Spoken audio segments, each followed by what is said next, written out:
In March 1888, the bustling downtown New York City fell silent under a storm that seemed to come from entirely another world. Wherever you are, settle yourself down. If possible, dim the lights. Slow down your breathing. Apart from here, you have nowhere else to go. Drift with me to the winter that devours the entire city. Before we embark on this gentle journey into the frozen silence of 1888, I would like to ask you for a small favor. Please click the like and promote button. It can help others find these quiet stories when they need them most. Please leave a comment. Tell me where you are now. What time is it in the corner of your world now? Are you in the silence of 3 or when the morning light begins to shine through your window? I'm always curious about who has accompanied me through these stories. Now adjust your pillow. Perhaps a soft fan can be turned on to make it emit a gentle background hum. Let today fade away like smoke and go with me to an era when telegraph lines buzzed to convey urgent messages. Trains rumbled on the elevated tracks of cobblestone streets. And when a storm came, everything would come to a halt. Every wheel, every sound, every heartbeat of progress would be covered in ice and snow. You live in the heart of New York City, although it bears little resemblance to what you might have imagined. It was 1888. The city skyline was low and uneven, made of smoke-stained bricks, with narrow windows jingling in the wind. The streets were filled with the shrill sound of iron wheels on stones, the continuous neighing of horses, and the sharp cries of vendors, ranging from coal to pickled herring. Above you, the elevated train rumbles past on the iron scaffolding, spraying steam and cinder at the crowd below. Your home is a low-rent apartment in the Lower East Side, in a building that leans slightly to the left, with hundreds of houses stacked together like boxes. The walls are very thin. You can hear the neighbors' quarrels, children's crying and coughing all night long. Most mornings the window in your room is covered with frost, and the ice on the glass crystallizes into delicate fern patterns. Beautiful. Yes, but it reminds you of how hard it is to separate you from the cold coming from all directions. During the winter months, the iron stove in the corner is your universe. This is a moody matter that requires continuous attention. An appropriate amount of coal must be added, the stove adjusted properly, and the ashtray emptied before the flame completely goes out. When it burns well, you can stand 3 feet away and feel the true warmth. Beyond this invisible circle, cold authority with patience reappears. Even indoors, or even at noon, your breathing can be seen in the air. Coleman should come twice a week. His car is full of black lumps and the price is higher than it should be. But the nearest street was very difficult. The frozen ruts and piles of dirty snow made the road unpredictable. Sometimes he is late and sometimes he doesn't come at all. In those days, you would burn everything you could find, such as wood shards begged from a carpenter on the street, newspapers that were at and rolled up, and even occasional piece of furniture that was so broken that it could no longer be used. For you, the smell of burning newsprint has turned into the scent of winter, the familiar spicincies and strange comfort. Every morning you dress up layer upon layer as if it's never enough. First comes a cotton top, then a wool dress or work shirt, and then an old coat with buttons replaced by mismatched substitutes, and its hem is stained with salt from over a dozen winters. Really worrying. The leather along the toes had cracked, and no amount of burlap seemed unable to hold back the water. A few minutes after going out, you will feel cold. That specific kind of pain will enter your toes and won't disappear until you return indoors for an hour or longer. Your job might be in a printing factory, with your fingers blackened by ink, or you might be a tailor in a factory, with windows tightly closed to keep warm, and the air filled with cotton fluff and exhaustion. Or perhaps it was at the dock, where people were shouting and the goods were swinging in dangerous arcs above their heads.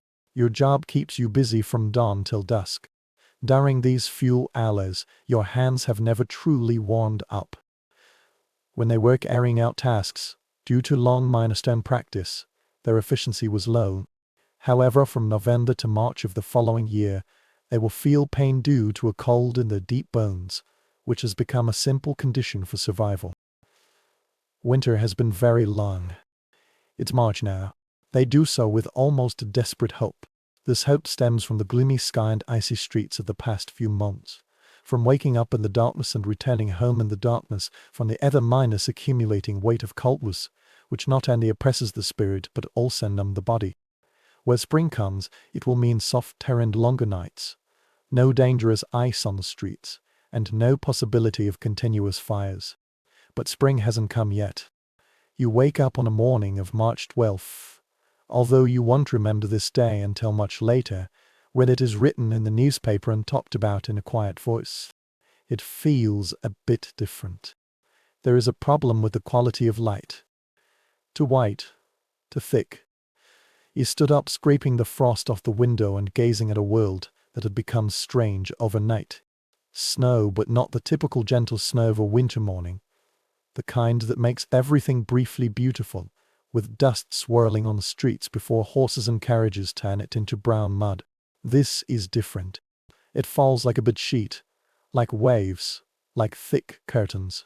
You can't see the buildings across the narrow street. The wind is roaring. It's not the ordinary winter wind, but some deeper and older one, as if the air itself has learned to scream. At first you thought it would pass. Storm. You have seen heavy snow before. You wrapped yourself in your coat and shawl, ventured down the narrow stairs and onto the street, thinking that you would go to work as usual. But when you pushed open the outside door, the wind pulled it off your hand and crashed it against the wall with a loud bang, which you could feel in your chest. Snowflakes are flying, stinging your face like sand.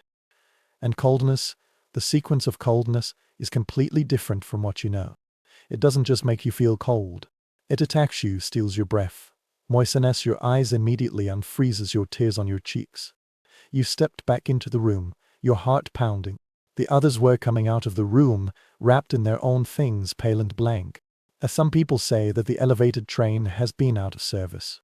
Some people also said that they saw a horse frozen in the middle of the street, buried in the snow below its neck.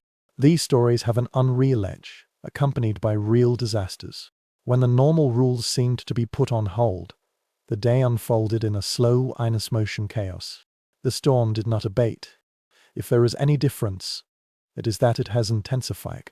The wind found every crack on the building's facade, howling through the crevices you had never noticed before, carrying fine snow powder accumulated in the corners and on the windowsills. When the furnace was struggling with the cold, the temperature inside began to drop, pressing in from all directions. You feed it carefully, ration the remaining coal, and think about how long this situation will last and when the coalman will come again. The sounds of the city, the continuous background noise, you have become so accustomed to it that you hardly notice it starting to fade away. Gradually faded away. The vendors' cries stopped. Even the elevated train where you can adjust the meter has quieted down. What replaced these familiar sounds was something even more disturbing. The howling of the wind, the periodic crackling and crashing sounds, seemed as if something had fallen under the weight of ice and snow. Beneath all this, there was a deep, oppressive silence, feeling almost alive. You light a candle and place it by the window, more for the comfort brought by the faint flame rather than for any practical purpose. Outside, the world has vanished. Only white. The top is white, the bottom is white, and it's white in every direction. The patterns of rotation and change are fascinating and confusing. You can't tell the end of a street from the beginning of a building. Distance has lost its meaning. Time passed in strange pauses. Usually, you mark the progress of a day through certain events. The fishmonger arrived at 10 o'clock, the factory sounded its horn at noon, and the lamplighter began to patrol at dusk. But none of these things happened. Only when you realize that the bread you bought yesterday is all you have and you don't know when you can buy more bread, the candle burns out slowly, the stove is periodically filled with oil, and your stomach grows less, can you measure time? Night has fallen. Although it's hard to distinguish it from the daytime, the world is still white and still opaque. You will hear sounds from other rooms, deep conversations, children crying, and someone singing softly to themselves or others. This building sank and formed lumps under the heavy weight of the snow. You want to know if the roof can hold up, but there's no way around it. You curl up by the stove, wrapped in a blanket, trying not to think about how long a storm like this might last as the supply of coal is decreasing and food is getting scarcer. The wind continued to roar. This is a sound that enters your brain, making rational thinking difficult. It sounds angry or hungry, as if the storm were a living thing trying to devour any remaining warmth in the world. You must have heard the ancient story about the winter spirit and the ice demon, which is actually a fairy tale. On such a night, it's not difficult to believe such a thing. The darkness outside the window seems to be filled with evil. You try to fall asleep, but it's very difficult. The cold always has a way to keep you on the verge of wakefulness, but it will never be so comfortable as to make you let go completely. You float in on doubt, dreaming of warmth, dreaming of the sweltering summer days in the apartment. In the morning, you open the window of the hot coffee, open the window of the bakery to streets away, and you can feel the heat from the oven from the sidewalk. These dreams have a cruel quality for them. The comfort they offer vanishes the moment you wake up and remember where you are. Morning has come again. The next day, although it didn't feel like morning, the storm didn't abate. If there is any difference, it is that the snow is deeper and the wind is stronger. You've heard that some people, due to various urgent needs, tried to venture out at night but didn't come back. No one knows if they found refuge elsewhere or if they were buried in the debris waiting to be discovered. When the snow finally melts, loneliness begins to put pressure on you. Your apartment is like a small island in the vast ocean. You have no idea what's happening nearby. The telegraph line you learned from your neighbor broke under the weight of ice. Newspapers couldn't be printed because the workers couldn't reach the building. The postal system has ceased operation. The entire vast network of communication and connections that defined modern life has completely come to a halt, as if the city had returned to some more primitive era. You carefully distribute the food, one slice of bread in the morning and one slice in the evening. Some neighbors share their stuff. A bit of dried meat here, some candied fruits there, and others hoard their supplies. It's hard to blame them. No one knows how long this situation will last. The supply of coal is particularly worrying. You can already feel that the stove is not burning as hot as before, and the warm circle around it is shrinking. Now you are in the room, wearing a coat and a blanket, but still shivering. There was no relief at all on the third day. The storm mercilessly and fiercely attacked the city. The story you heard came from the building. Someone's grandfather froze to death on the top floor. 2 streets away, a pregnant woman was about to give birth but couldn't find a doctor. A group of people tried to dig a way to the nearest market, but gave up after an hour because no obvious progress was made despite the continuous snowfall. Your world shrinks to these few rooms and these few faces. The neighbor you used to hardly talk to has become your entire society. You share news, rumors and speculations. Some people said they had heard that the mayor was trapped in his mansion in the upper town. Others insist that the elevated railway line collapsed under the weight of ice. No adult could give a convincing answer. The monotony of being trapped is its unique torment. You can't work, can't shop, can't walk, and can't do anything normal in your daily life. Instead, you sit and wait, adding less and less of the dwindling cold air to the stove, trying to keep it going, wrapping yourself tighter, with the blanket giving off the smell of old smoke and unwashed wool. Your muscles are in pain due to inactivity and persistent trembling. Your mind has become blurred by hunger, cold and the strange eternity of being imprisoned. You will find yourself contemplating history and other disasters. Have you heard stories of fires, shipwrecks, wars and plagues? But there are some unique oddities here. A storm is not an enemy you can defeat. This is not a problem that you can solve with just your intelligence or courage. It's just like this. You have to endure it ends before you.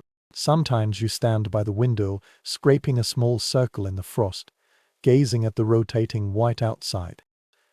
There is a hypnotic feeling. The way snow moves is never static and never the same. Patterns appear and disappear.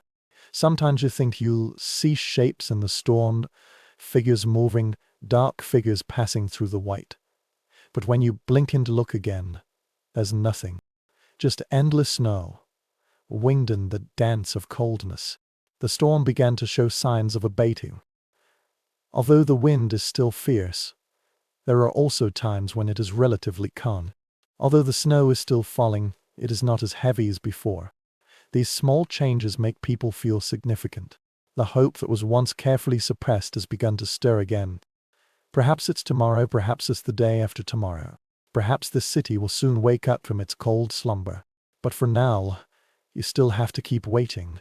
You sat by the stove.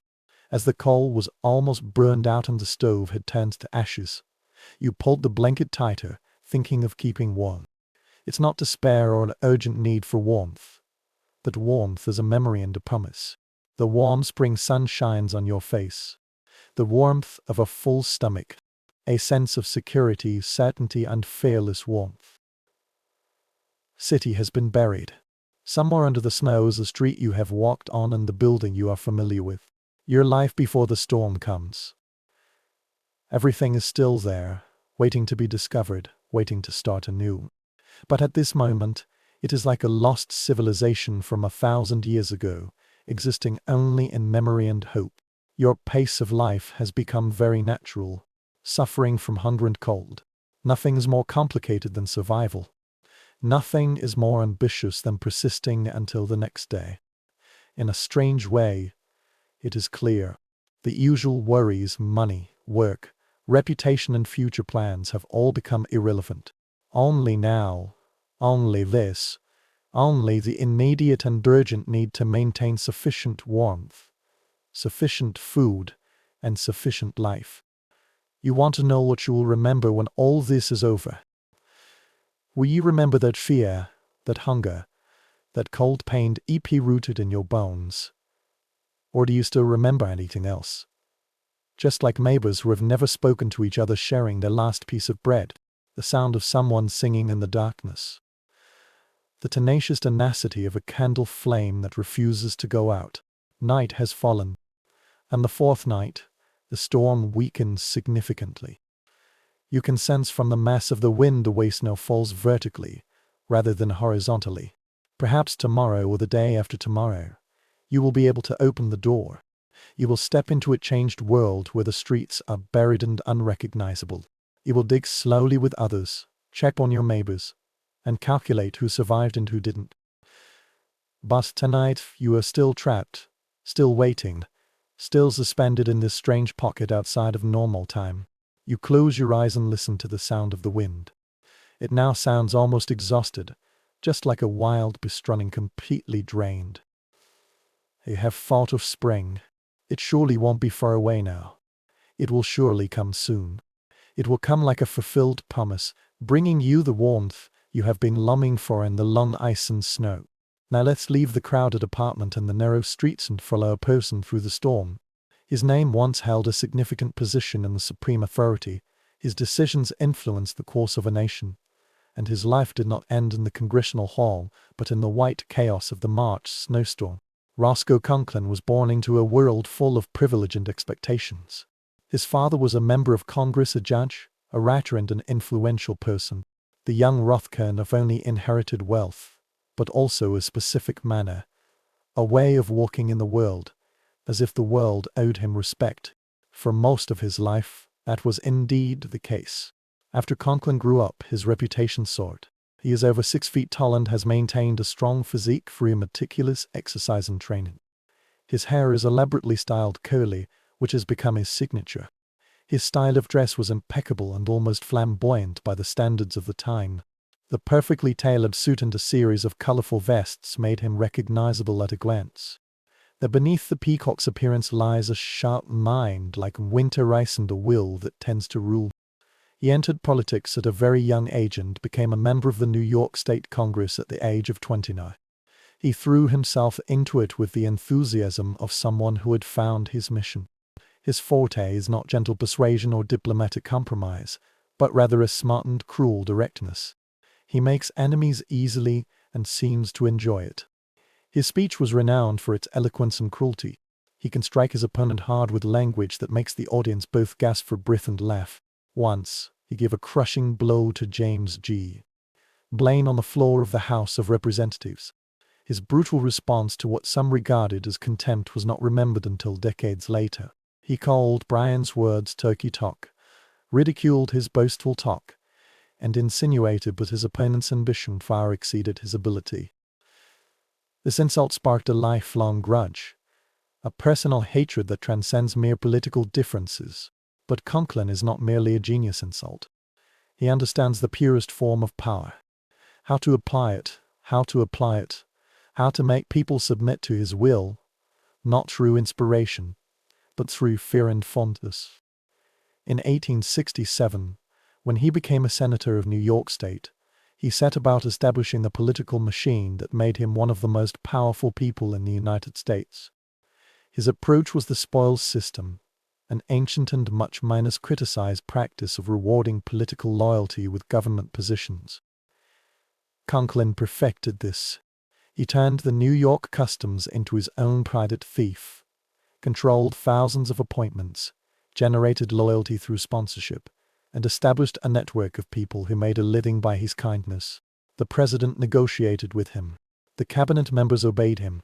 For a period of time in the 1872 and early 1982, Roscoe Conklin could be said to be the most powerful person in Washington apart from the president himself.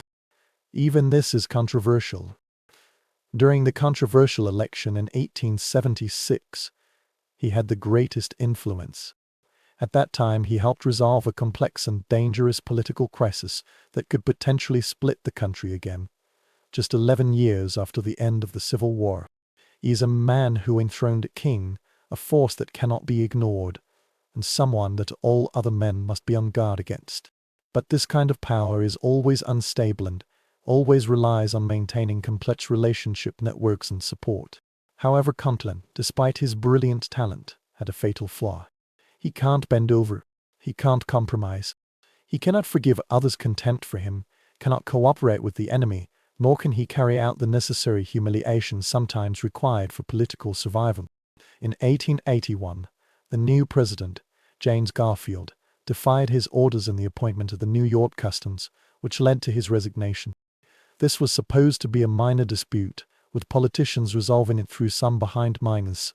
The minus scenes deals and face minus saving compromises. But Conklin turned it into a test of will, a grand and dramatic gesture.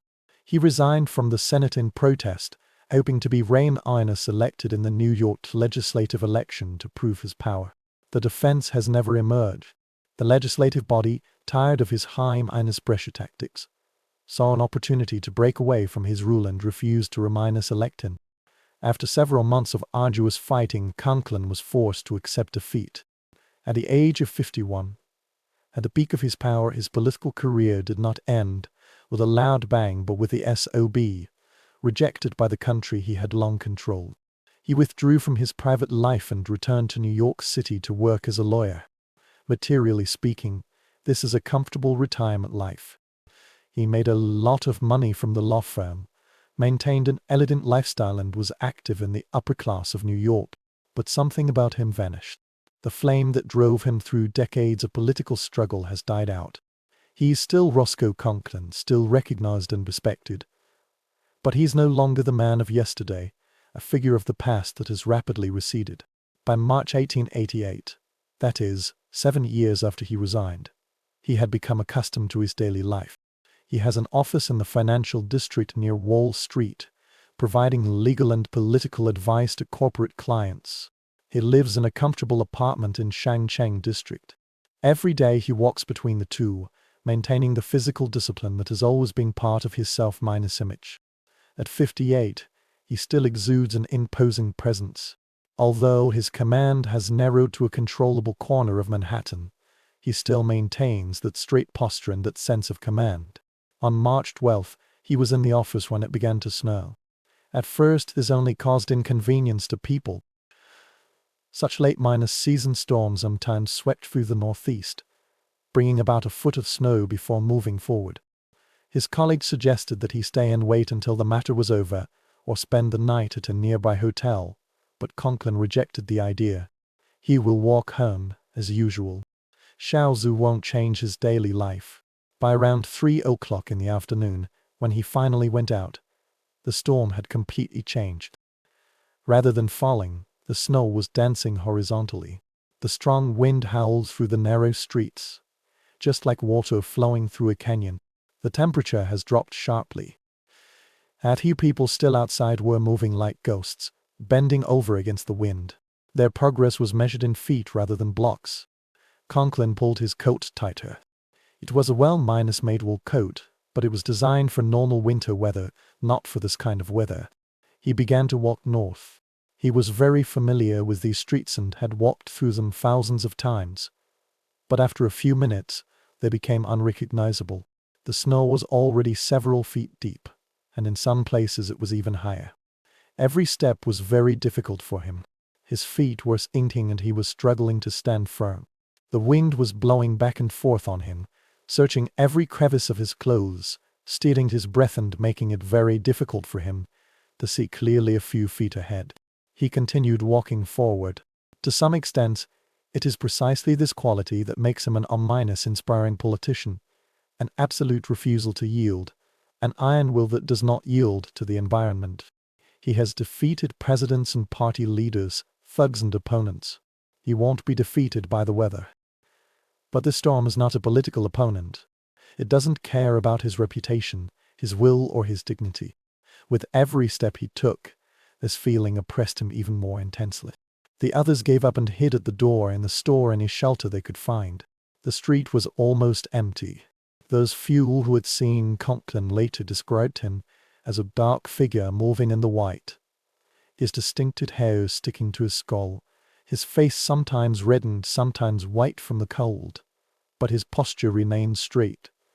Even when the world around him vanished, he walked a few blocks and then a few more blocks. Ahead is Union Square, a familiar landmark to him. It's not far from home, but each block took longer than the previous one. His legs, which had become strong due to years of daily walking, were now beginning to tremble. The snow had already reached his knees. With each step he took, he had to lift his feet very high and then step down. The wind is ruthless, pushing him like a physical force, making it almost impossible for him to move forward. His hands were numb in the gloves. His face lost sensation. Ice formed on his beard and eyebrows. He could feel his body beginning to weaken in some subtle places. He stumbled here and there. His mind became dull and confused. Somewhere near Madison Square, Roscoe Conklin walked for several hours, covering a distance that should have taken only 30 minutes, but fell down. He got up, walked a few more steps and fell down again. This time, the difficulty of the rise is even greater.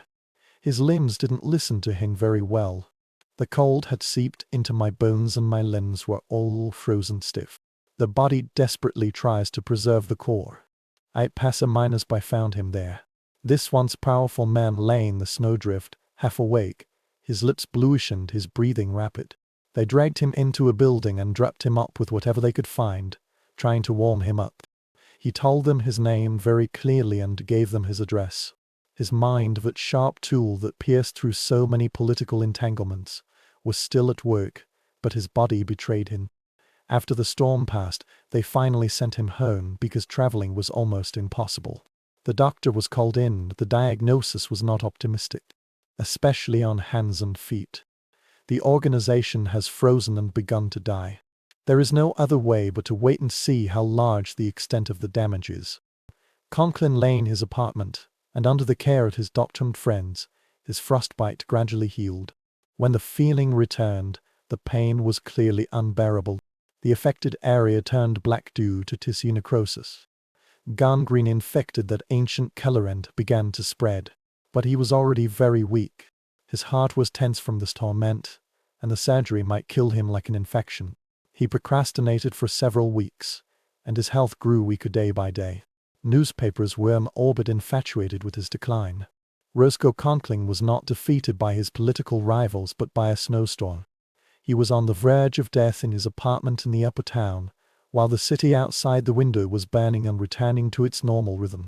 He died on April 18, 1888, just over a month after he had crossed the snowstorm. The official cause of death was complications from pneumonia and heart failure, but everyone knew the real reason. The storm had undoubtedly killed him, as if it had buried him in a drift, leaving him there. His funeral was grand and solemn, with politicians, business people, and social celebrities in attendance. The eulogy talked about his contributions to the Republican Party, his service to the country, his intelligent mind and strong personality. But there were inevitably discussions about the way he died and its significance. Some people think this is a Greek tragedy. This proud person, due to his stubbornness, refused to yield to the environment, refused to accept help, and refused to admit that perhaps this retreat was wiser than persistence, thus falling into depravity. The qualities that made him an ominous, inspiring politician also killed him in this storm. He refused to yield and could not yield, so he died. Others, however, hold a different view, believing that this is a kind of nobility, where a person can maintain their dignity and daily life even in the face of disasters, die in their own way, or refuse to be controlled by the environment. They argued that although the outcome was bad, there was still something admirable about marching tenaciously in the snow. But perhaps the most genuine explanation is also the simplest. Roscoe Conkling was a man of his time, influenced by the belief in will and discipline in the 19th century as well as the rule of civilized people over nature. Throughout his life, he has been imposing his will on others, shaping events according to his own plans and refusing to accept failure. When he faced the snowstorm, he dealt with it in the same way, regarding it as something that needed to be overcome through the power of character. Blizzard didn't care about his character. It shows no concern for his history, achievements, and reputation. It's just cold, windy, and snowy, operating according to laws more fundamental than politics and more ancient than civilization. In the contest between human will and natural forces, nature, as always, prevails. Ultimately, his death became a symbol of the storm itself. It breaks all human distinctions, making all the hierarchies and structures that seem important in normal times meaningless. The rich and the poor, the powerful and influential, all froze. Everyone is struggling equally. Under the coldness of the storm, they all seemed equally insignificant. In the weeks following his death, as the city gradually recovered and the losses were calculated, Conkling's story was told over and over again. It became a fable, a cautionary tale, and a folk tale. The powerful senator was defeated by the snow. The person who refused to yield was blown to pieces by the wind. It conveys a lesson that people instinctively recognize that even if they cannot express it well, there is a more powerful force in the world than an individual's will. Wisdom sometimes lies in knowing when to yield. But there are also some heart-mind-wrenching things, some things that touch people. This is a person who has experienced a rich life. He has been at the center of major events. He knows power and influence, and he knows the exciting thrill of making history. Finally, like many others that week, he died in the cold and pain, knocked down by the same storm that killed nameless workers, street children, and all others whose names had never been recorded. After his death, Roscoe Conkling became even greater than before his death. He became a symbol, a story, a ghost lingering in the memory of that great snowstorm in 1888. Perhaps in some strange way, this is a more enduring legacy than any of his political achievements. His legal appointment and political acumen gradually faded from history, being studied by scholars but forgotten by the public. The story of his walking in the snow has been passed down from generation to generation and is still being passed down more than a century later. This person who yearned for power and recognition, one who strived so hard to be remembered, one who spent his entire life in pursuit of lasting influence, achieved immortality through a stubborn and foolish act, through a fatal walk in the snow. History has a kind of irony that even the most intelligent politicians cannot predict. Now let's venture into a more unfamiliar realm, into the space between the recorded facts and the feelings of memory, where the great snowstorm of 1888 left traces that cannot be fully catalogued or explained. In the following years and decades, the significance of this storm went beyond being merely a meteorological event. It turned into myths, memories, and other things. Something lingering in the framework of the city is like an old pain that recurs on a cold night. This transformation did not produce immediate results.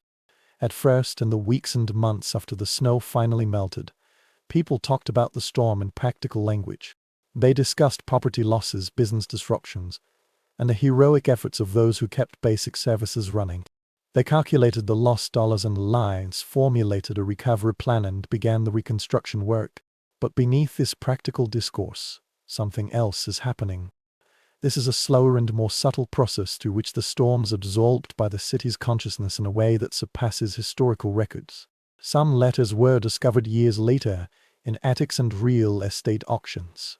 They were stuffed in forgotten books or carefully folded in drawers, and no one had opened them for decades. During those days of imprisonment, when the outside world was death minus white and his future was uncertain, he wrote down his personal record. His letters have a certain quality, a special tone that historians would later comment on, a sense of speaking from outside of normal time, as if the author had been transported to another realm where the usual rules no longer apply. They wrote so strongly, indicating that they believed this might be their last words, their last chance to convey something important to the ones they love. The handwriting itself often reveals this sense of urgency, sometimes hasty and careless, sometimes painstaking, as if the act of writing each letter is a kind of meditation or prayer. The papers they wrote on vary greatly. Some people had suitable stationery, while others tear off a few pages from books or use the back of bills and receipts, as long as it's something at hand. When the demand for record minus keeping became overwhelming, a lady in Brooklyn lost her name, but her words survived, persisting in keeping a diary during the storm. Her record on March 11th was rather ordinary: the price of butter, the disagreement with her sister, and the plan for the spring cleaning. People have noticed the unstable weather, but that's all. She was worried that her youngest child was coughing and didn't know if the medicine she had bought was enough. She wrote about her neighbor's new hat, which she thought was very showy, and also wrote that she hoped spring would come earlier this year. On March 12th, her handwriting changed, becoming smaller and more cramped, as if she were in the space allocated on the paper. This transformation is astonishing. The confident and smooth script of the previous day has given way to something more controlled and anxious. She described the wind as a deep voice that she could almost understand, but not fully grasp. She wrote that this reminded her of her grandfather's story about the ancient countryside, about the deadly winter and the wine with warnings. She has always believed that those stories are exaggerated, the kind of embellishment that the elderly use to make their youth seem more dramatic. Now she's not so sure. She wrote about the strange light, or more precisely, the absence of light, during what should be daytime. The windows became opaque due to ice and snow, turning from an entrance to the outside world into a blank white wall. She described the feeling of being buried alive in a place that was still her home just a few hours ago. The familiar room presented a strange feature in the twilight, shadows gathering corners that have never been dark. On March 13th, her record became even more fragmented and lacked coherence. In her letter, she wrote that she saw her husband's face in the frost streaks on the window, and heard her mother's voice in the howling wind, although her mother had passed away 5 years ago. She described coldness as a living thing, something with intention, which is actively seeking ways to enter the house. They blocked the gaps around the door with rags and towels, but the cold air still seeped in, spreading along the floor like some kind of malicious, conscious thing. On March 14th, her last message simply reads, "Still waiting for the morning." The next few pages are blank. 3 weeks later, when the house was finally opened, her body was found. She was sitting at the writing desk, still holding a pen in her hand, motionless as if she wanted to write something, but failed to do so. This diary was kept by a distant relative who found it among her belongings. It eventually entered a historical society, and to this day, it remains a witness to the last few hours. In a telegraph office in Lower Manhattan, a group of young operators found themselves trapped in a storm. These people make a living by spreading language. They translate human thoughts into electrical pulses all day long and travel them along copper wires at the speed of light. In a sense, they are at the forefront of modern communication and part of a network that narrows the world and makes distance almost irrelevant. But now, the wires have been crushed by the weight of ice, and they have cut off contact with the network that defined their professional existence. They did not ignore this irony. Every day they have been making connections for people far away, but now they feel as isolated and helpless as if they were wrapped on a deserted island. The keys to the telegraph machines lay quietly on their desks. Without the wires that gave them meaning, they were of no use. One of them later wrote that this silence was strangely lost, without the familiar clicking sound, creating a kind of emptiness that seemed to expand with the passage of time. They are accustomed to constant communication and the flow of information from all over the country and the world. Now there is nothing left, only the sound of the wind and the struggle of the house in the storm. They burned the furniture to keep warm. Put the chairs first, then the table. Finally, even some wooden parts of the telegraph equipment itself. Each piece of furniture put into the makeshift stove represents a minor failure, indicating that the situation will not end soon. Chairs are the easiest to sacrifice. They are merely functional items and have no particular emotional value. The desks were harder. Each one was a private workspace, with scratches and stains left from daily use on them. They looked familiar, but in the dilapidated environment, they offered some comfort. To separate them requires both physical effort and a certain psychological surrender. To insulate sound, the walls of the office were lined with cork stoppers. Some people found that although cork stoppers are not ideal, if you are desperate enough, they will also catch fire. It will produce a pungent smoke that makes them cough and burns their eyes, but it will generate heat, and heat is survival. They tore off the cork on the wall, exposing the exposed wooden bricks beneath, turning their workplace into a place that looked ransacked and abandoned. When they threw it into the fire, the professional dignity of this space gradually vanished. In the smoke and darkness, by the light of a makeshift torch, one of them carved a message on a wooden beam. When we are silent, fire speaks. This is an ambiguous statement. Against the backdrop of their special occupations and predicaments, this statement might be more meaningful. Without telegrams and the ability to send and receive information, they became a more primitive form of communication. The fire itself turned into a language, its crackling and hissing sounds filling the silence left by the telegraph buttons. It was discovered during a renovation in 1923. The beam was preserved and displayed in the museum, although few visitors understand its meaning or why it seems to bear such a heavy weight. The official death toll from the snowstorm is approximately 400. Even at that time, officials admitted that this might be an insufficient figure. The actual figure can never be determined. The record miners-keeping system of the city was still rather rudimentary in 1888 and was overwhelmed by the scale of this disaster. When the bodies are found and identified, the death toll is reported, but the chaos of the storm and its consequences mean that many people have never been properly explained. The bodies were not discovered until several weeks later. Some were found in unexpected places, such as doorways, alleys, abandoned trolleys, and others in completely meaningless places. Every discovery deepens a growing sense that the storm not only damages the city's infrastructure, but also the reality itself. During those 3 days, the spatial logic of the city seemed to have come to a standstill. People are found in places they have no reason to go, far away from any logical paths they might take. People found a man wearing a top hat and an evening dress on a tree in Central Park. He was sitting motionless among the branches as if climbing up the tree to seek a view, and then just stood there motionless.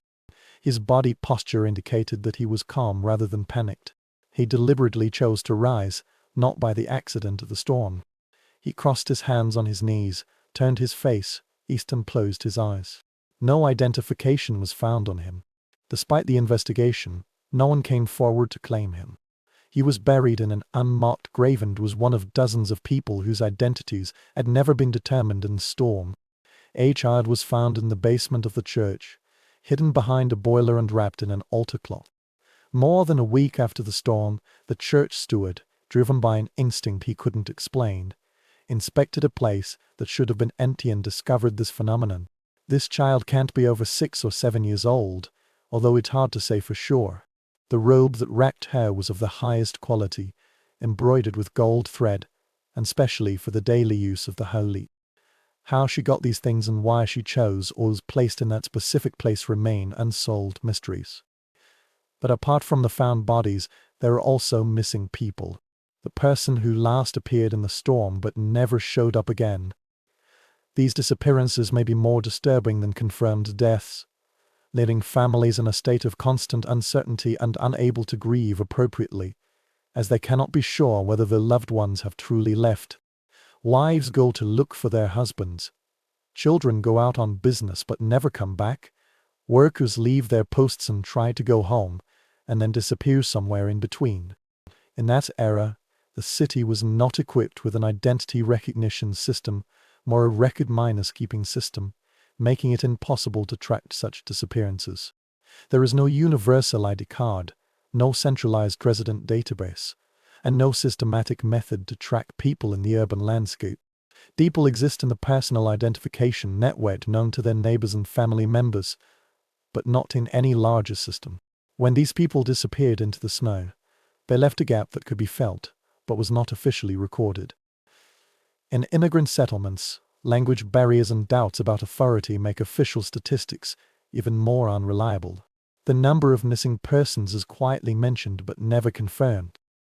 These communities have learned to be vigilant against official investigations, where census takers are often evaded and where the idea of reporting missing persons to authorities itself carries risk. People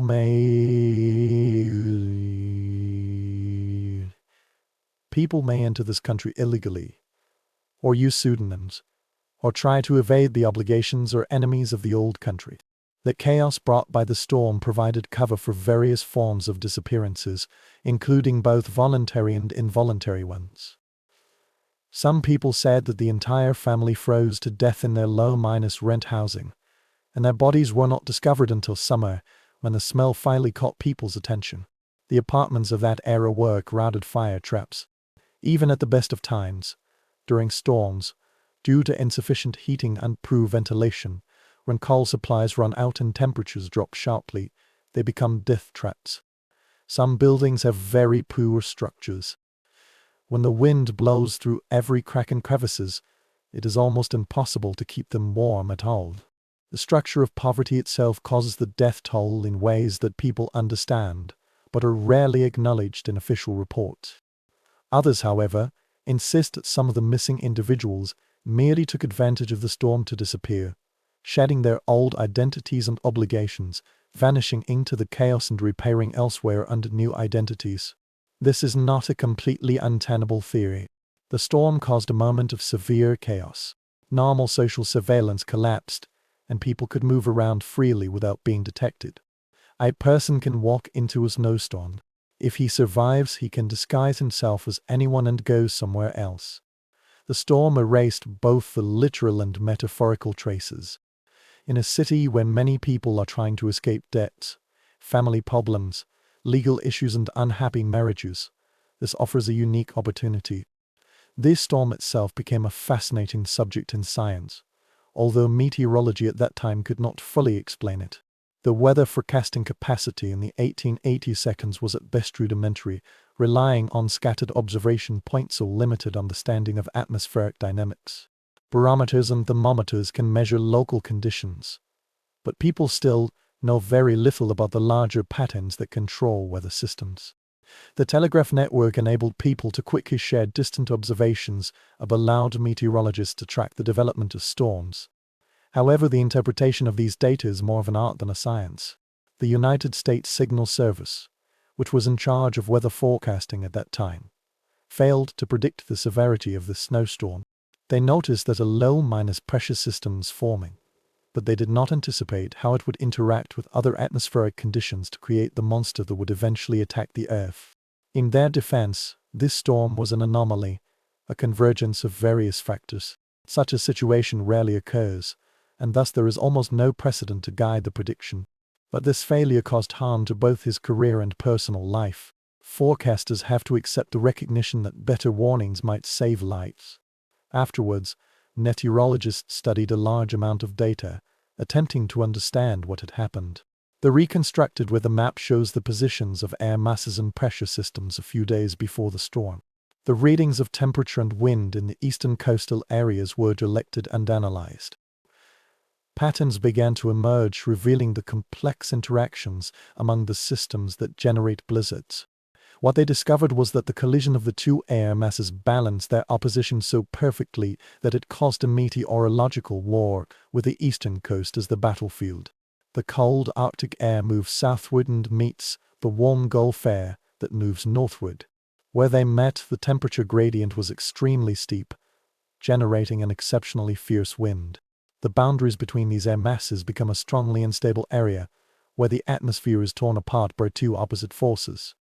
The Earth's rotation increases its own influence, forming a certain movement that absorbs water from the Atlantic Ocean and expels it in the form of precipitation.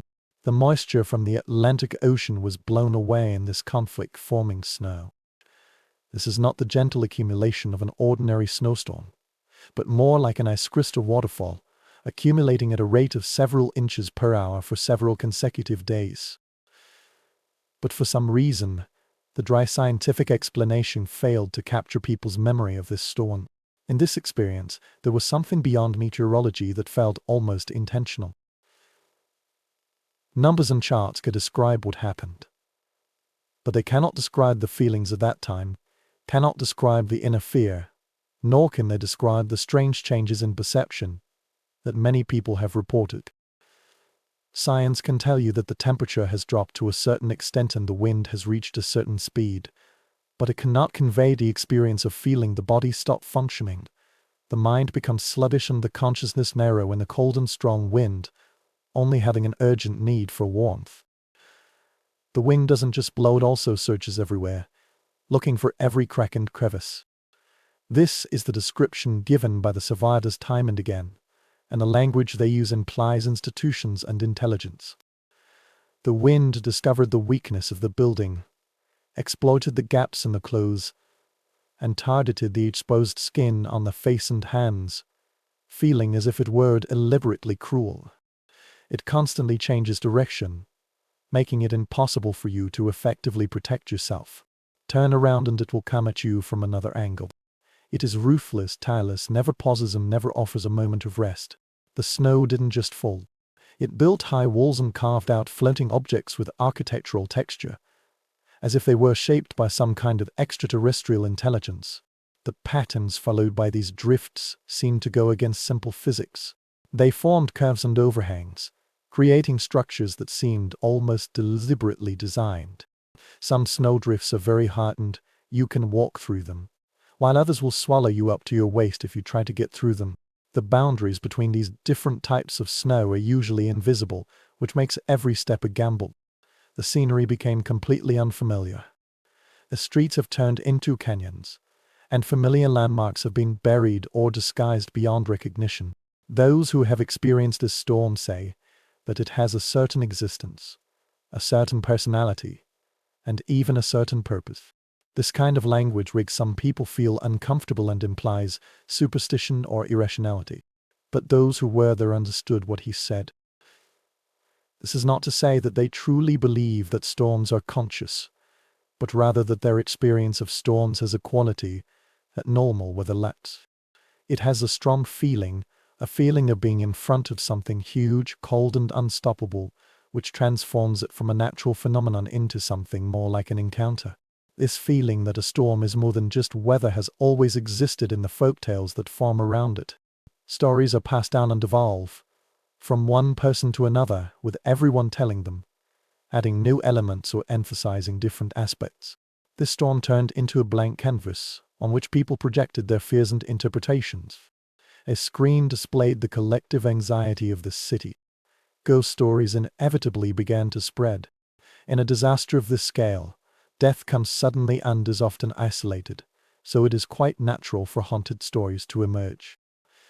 People claim to have seen figures in the snow on a cold March night.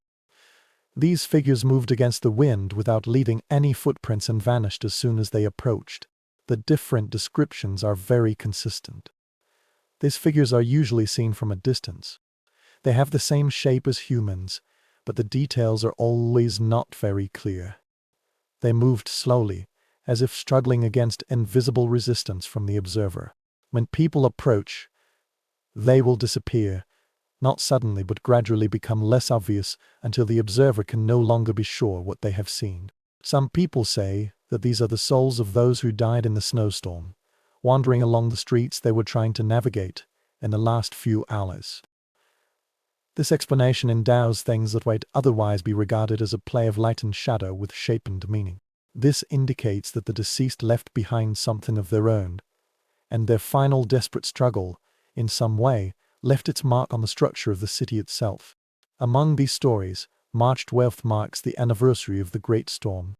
On this day, the boundary between the past and the present seems to be getting thinner and thinner, and the echo of that terrifying event is the strongest. In Central Park, where dozens of people had lost their lives, the night watchman reported strange sounds, not the familiar wind but something else. These people spend the night outdoors regardless of the weather.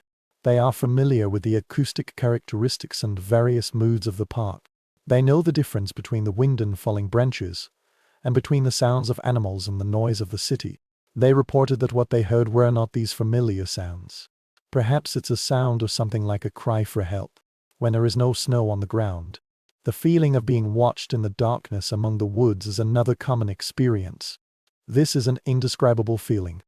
It is not a specific scene or sound, but a stinging sense of concern coming from some unseen place. Rational people, who are not superstitious, find themselves hurriedly patrolling certain areas of the park, unwilling to linger, and in an uncomfortable way, they cannot express themselves well. Some people began to change their routes to avoid these spaces, preferring longer paths to avoid the unease caused by specific woods or open spaces. A lamplighter who works on the streets near Madison Square recounted a woman he met every March 12th on the anniversary of the storm. The consistency of the sighting events makes it particularly disturbing. Year after year, on the same date and at almost the same time, she would show up there. She stood in the same corner, dressed in 1882 fashion, looking around the street as if waiting for someone. Her clothes have never been very conspicuous. He could tell that they came from an earlier era, but when he later tried to recall them, he always couldn't remember the specific details. He would call her and ask if she needed help, but she never responded and never acknowledged his existence. His voice seemed to penetrate her body, as if she were living in another real world where his words could not reach. When he walked towards her, she would disappear, not suddenly but gradually become less clear until he could no longer determine whether what he saw was a person, a shadow, or just a gaslight trick. Sometimes he would continue walking to the place where she had stood, where there was nothing, not even footprints, nor any trace on the sidewalk indicating that someone was present. These stories keep multiplying and evolving just like these stories. Each narration adds new details, strips away others, and transforms the original event into something that meets the narrative requirements rather than historical accuracy. The woman waiting at the street corner learned a background story. Some people say that she is waiting for her husband. He promised to come home but has never returned. Or perhaps she was waiting for a child sent on a mission but never came back. Perhaps she herself froze in the process of waiting, now destined to wait forever, trapped in this final scene full of hope and anticipation. However, beneath these embellishments, there seems to be a common thread, a feeling that the blizzard has torn a hole in the structure of normal reality, and strange things have seeped in through this hole and never completely left. This storm is an abnormal phenomenon. At this moment, normal rules seem to have been set aside.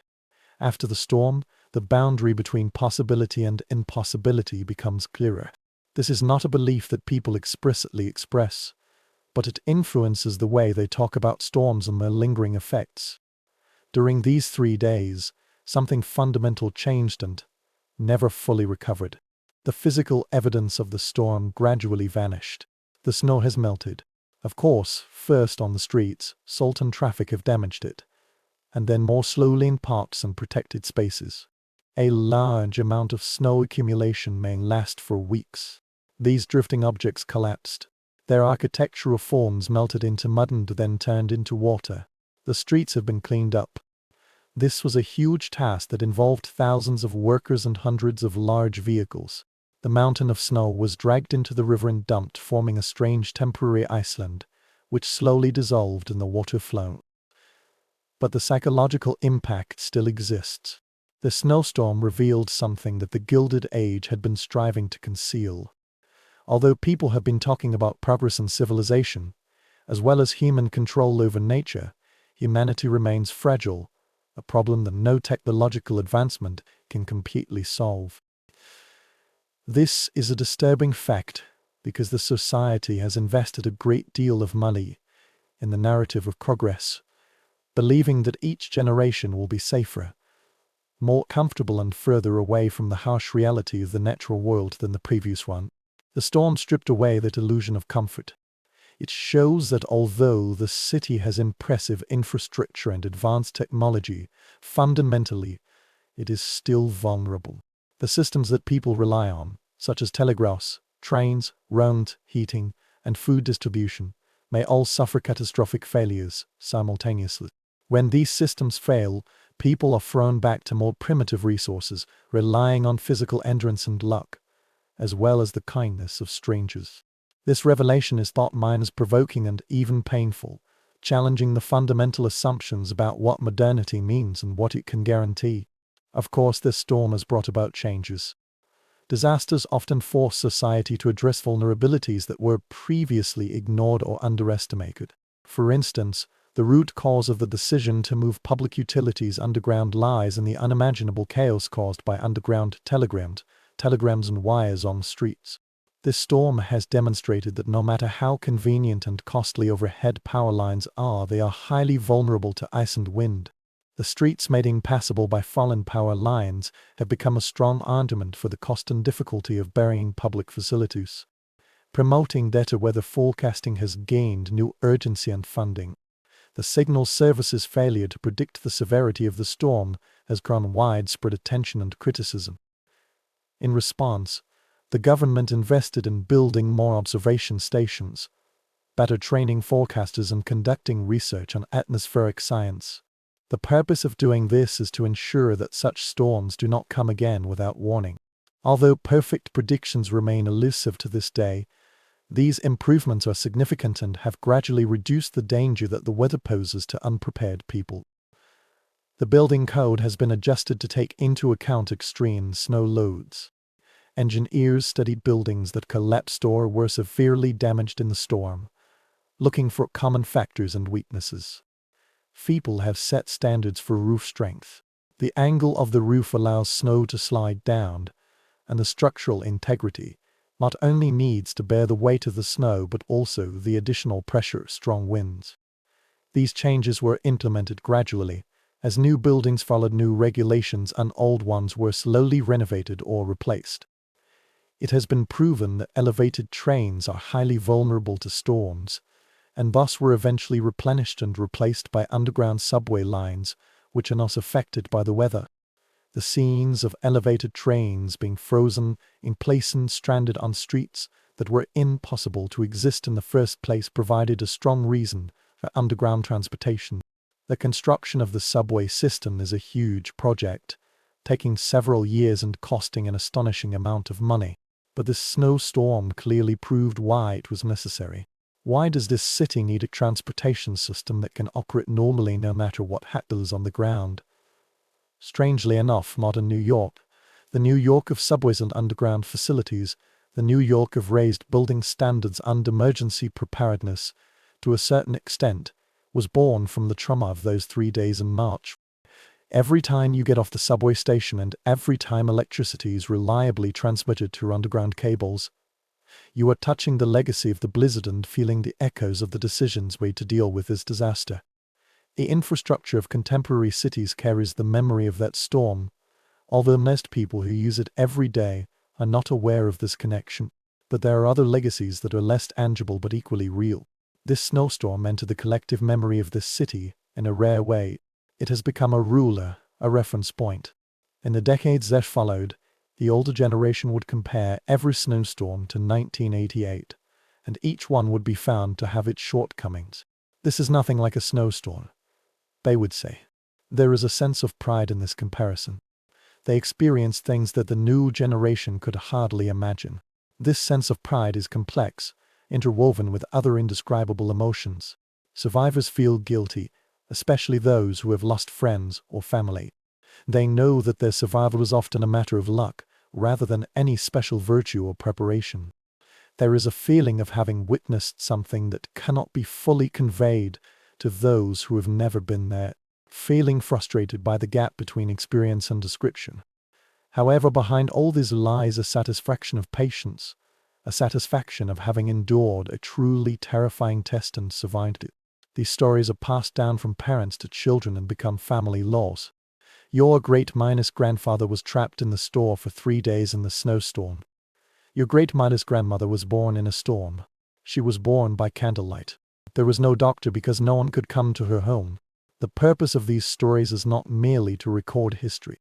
They connect people with the city's past, giving them a sense of inheritance and survival, and making them part of something more important than their personal lives. They are some kind of origin story, explaining how the family has reached where it is today, and marking the beginning of the family's history. The details of these stories are often embellished. As they are passed down from generation to generation, each time they are retold, they become more dramatic or more poignant. The store where my great-grandfather was trapped has become darker and colder in each version. The great-grandmother's birth environment became even more tragic.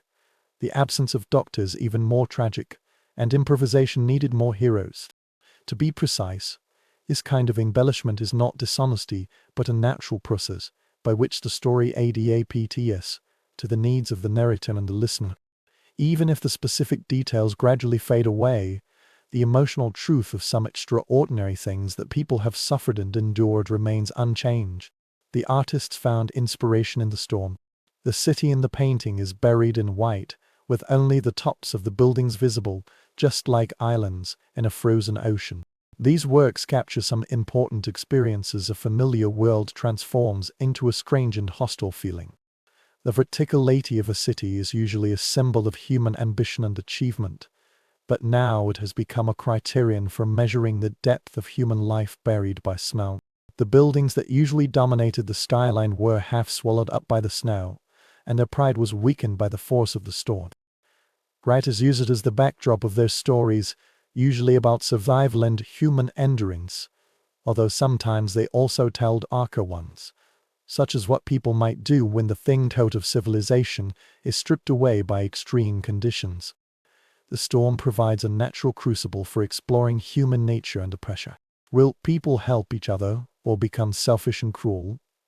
Will the bonds of society remain or fall apart? Will an individual become an unexpected hero, or fall into despair? Blizzard has become a realistic thought experiment, a test case on issues of civilization and barbarism, altruism and selfishness, which writers have been exploring for centuries. Some of these literary treatments are sensational, focusing on violence and depravity, catering to the public's appetite for melodramas. Others are more thoughtful. They use this storm to examine social classes, gender roles, immigration experiences, and other aspects of urban life. The best among them captured some real experiences. It's not about specific meteorological details, but rather the emotional and psychological reality of being trapped, cold, fearful, and unsure if one can survive until the next day. The images captured by photographers using relatively new technologies at that time have become iconic. People stood at the top of the snow, which had reached the windows on the second floor, looking tiny and isolated in the vast white landscape. Once these photos were released, they immediately had an impact, allowing those who had not directly experienced the disaster to see the scale of the disaster. These images were widely spread and reprinted in newspapers and magazines, creating a visual record that complemented and sometimes even contradicted the written records. The street turned into a canyon of snow.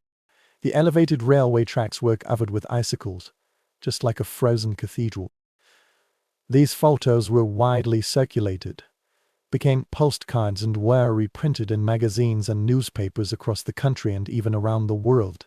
They endowed the storm with an immortal feeling, preserving those specific moments and scenes that originally only existed in memory. Today, more than a century later, looking at these photos, we can precisely see what those standing on the drift saw. The shapes formed by snow around buildings and lamp posts could be precisely observed. One can study the expressions on people's faces when they encountered difficult situations. The snowstorm made New York famous in a new way.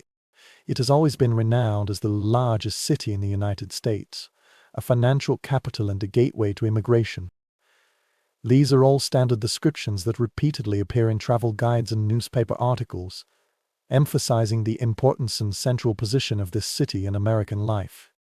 That this storm has brought it another kind of notoriety, because here, nature can still strike with destructive power, and modern and primitive creatures coexist here, which is disturbing. In a sense, it makes the city more humanized, reminding people that beneath the hustle and bustle and ambition, there is something more vulnerable and more genuine. This juxtaposition scene is striking and unforgettable. This city represented the peak of urban development in the 19th century. Telegraph lines and elevated trains were rushed by the wind and snow.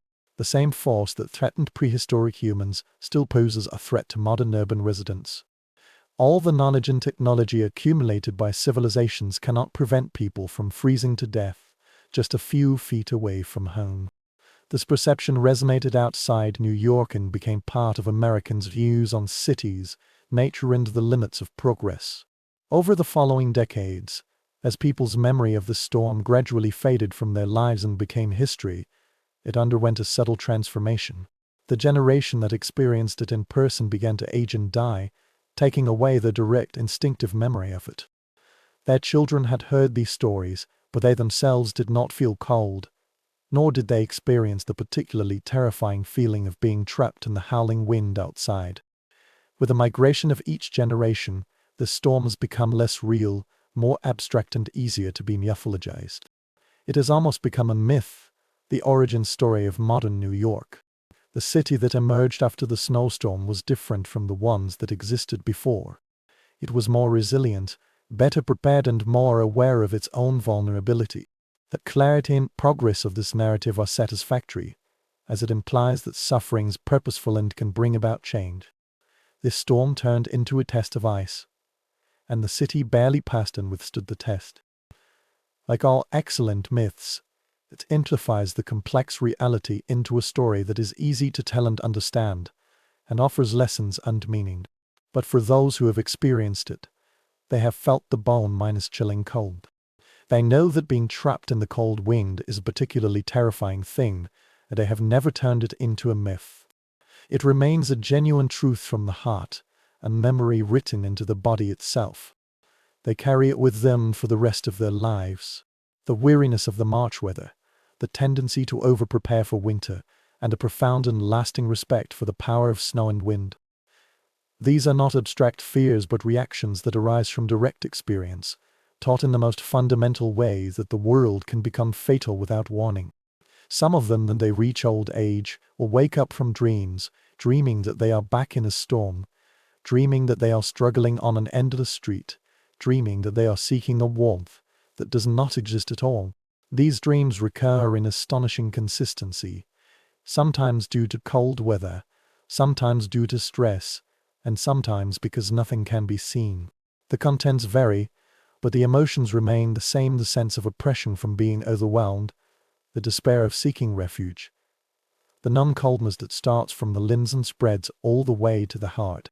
The marks left by the snowstorm on them will not fade with the passage of time. Their survival also leaves scars. Before concepts such as trauma and post-traumatic stress entered common vocabulary, people's understanding of this point was not complete. But people have realized that those who have experienced the storm have been changed by it. They carry something with them that sets them apart from those who have not gone through such an experience. When the conversation involves difficulties or dangers, their silence has a special quality, a kind of understanding that cannot be faked or indirectly obtained. Perhaps this is the most mysterious aspect of the Great Snowstorm in 1888. It's not about what happened, which is well documented, but what it means to those who have experienced it. How did it change them? In that vast expanse of white darkness, what did they see that could not be recorded in words or photos? What understanding have they gained of their own vulnerability, their own death, and the fragile and precious nature of the warmth and security they take for granted? These questions have no definite answers. They exist between history and memory, in the gaps where personal experiences cannot be fully transformed into public records. Historical documents can tell us where people were, what they did, and sometimes even what they said, but they cannot fully capture the inner experience. When a person faces their own death in such a direct and inevitable way, a transformation in consciousness and understanding occurs.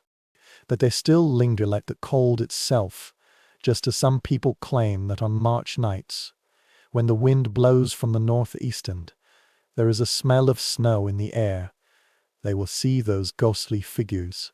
The snowstorm has passed. It has been over a century since then.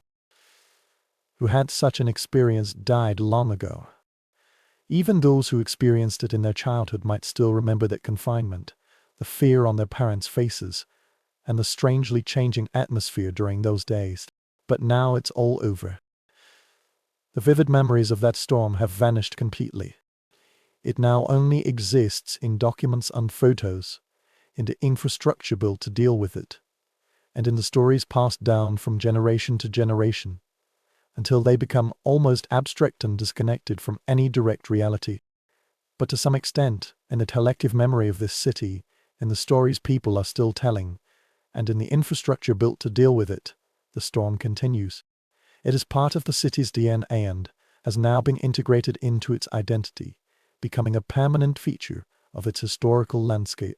The decisions made months or years after the snowstorm shaped the physical form of the city, which has persisted to this day. Every underground table, every subway tunnel, and every building code requirement are all legacies of the storm, tangible evidence of the lessons the city has learned from the disaster. However, there is another thing that has always existed. This thing is more difficult to quantify but equally real. The snowstorm set a model for how New Yorkers view crisis and have patience. It has become a reference point for resilience, reminding people that this city once faced survival threats but survived. In subsequent disasters, such as fires, floods, economic collapses, and terrorist attacks, people sometimes intentionally or unintentionally evoke memories of that snowstorm to prove that the city can withstand anything thrown at it. Details may be forgotten and fade away with the passage of time, but the fundamental story remains. Once, the city was covered with heavy snow. Everyone thought it might never recover, but it did. This kind of narration is not always accurate or useful. It sometimes leads to a sense of complacency, a belief that as long as one endures, it is enough and that survival itself is victory. It may mask the true pain that has already occurred, the loss of life and the destruction of families, simplifying the complex human tragedy into a simple moral story about tenacity. This might make people less sympathetic towards those struggling to recover and reluctant to admit that not everyone can recover equally easily. Despite all its limitations, the story of this snowstorm and its consequences offers New Yorkers what they need minus a shared experience of overcoming adversity and a founding myth about the city's resilience. Over the years, the anniversary of the storm has received varying degrees of attention. In the first few decades, people's memories were still clear and there were still many survivors. On March 12th, newspapers would review and gather those who had experienced this disaster. As time went by, such rituals became less frequent, although they never completely disappeared. Historians will write books about the storm. The documentary will be produced. The museum will hold an exhibition. Each generation rediscovered the snowstorm in its own way and found resonance within it that was of concern to their contemporaries. During the Great Depression, snowstorms were regarded as an example of how people endured difficulties with dignity. During World War II, it became a story about the area, a story about ordinary people demonstrating extraordinary courage in the face of danger. In the following decades, as people's concerns about climate change grew increasingly intense, this snowstorm was sometimes regarded as evidence but extreme weather disrupted modern living capabilities, setting a historical precedent for contemporary anxiety. This storm has been constantly reinterpreted, and each era has found a mirror of its own concern within it. Physical relics of the storm have gradually entered museums and archives. Diaries and letters were donated by descendants who recognize their historical value. The photos are collected and preserved. The items of that era, the clothes they used to dig for themselves, and the furniture they used to keep warm, were all catalogued and displayed. These material remnants have become some kind of relic and have a real connection with an event that has almost become a legend. Among these exhibitions, visitors can see the pen held by the Brooklyn lady when she was writing her last diary entry and words she wrote with her own hands. They could see the photo of the person in the tree, the towering snowdrifts on the lamp posts, and the elevated train suspended in the ice tunnel. In some cases, they can touch what people hold on to tightly in moments of despair. The experience in a museum attempts to bridge the gap between the past and the present, making something that originally only existed in history books a reality. However, there is always a distance, an insurmountable chasm, between the evidence of witnessing an event and the personal experience of the event itself. Few preserved cultural relics can fully express that extraordinary cold, that extraordinary fear, that extraordinary feeling of directly facing death. The best thing a museum can do is to pose for this experience, offer hints and suggestions, and believe that imagination will fill what preservation cannot capture. In literary works, snowstorms carry a wide variety of symbolic meanings. For some writers, it represents nature's retaliation for human arrogance. The earth fought back against an overly confident civilization. For some others, this is a test of character, revealing the true faces of people after they take off their social masks. Some people also believe that it is fundamentally arbitrary, a random disaster, revealing the essential meaninglessness of the universe and how innocent and guilty people are destroyed by forces that completely ignore human concerns. Poets are especially attracted by the image of the storm, the white darkness, the howling wind, and the changed scenery. All these provide rich materials for metaphor and contemplation. Some people write elegies for the deceased, attempting to remember those who have lost their names, but their pain needs to be acknowledged. Others, however, discuss the consequences of the storm, the slow recovery process, and the ways in which trauma persists long after the physical danger has passed. The best parts of these poems capture some essential aspects of human responses to disasters. It can evoke and eat or destroy, reveal or hide. In personal memory, snowstorms continue to exist in unexpected ways. Families that have no direct connection with the storm sometimes incorporate it into their family history, claiming that their ancestors survived when the timelines did not exactly match. This historical appropriation demonstrates the power of the story, which endows it with the ability of a certain status. Having ancestors who have weathered major snowstorms means having a deep foundation and a true New York that newcomers can never reach. This kind of misappropriation mentality is complex. Part of the reason is to pursue prestige and to associate oneself with an important historical event. But this part reflects something deeper, eager to establish a connection with the past of this city. Those stories that can provide background and meaning. In a place where many people come from other places and the population is constantly moving, few families stay in the same community for more than 1 or 2 generations. A snowstorm provides an anchor point, a shared experience that can create a community across time. This storm has also entered popular culture in a more casual way. It appears in songs and stage works and is usually used as a short form for extreme weather or difficult times. The phrase blizzard has become a cultural touchstone that even those who have no knowledge of the actual historical event can understand. It is called up whenever it snows heavily to a drama to the weather forecast and is used for comparison whenever winter conditions become challenging. This casual usage gradually erodes the specific historical significance of the event, turning it into a broad symbol rather than a specific event. But perhaps this is inevitable. As people's memories gradually fade away, this storm is gradually becoming a thing of the past. Its significance as history is diminishing, while its importance as a myth is growing. The overall structure of the story is more important.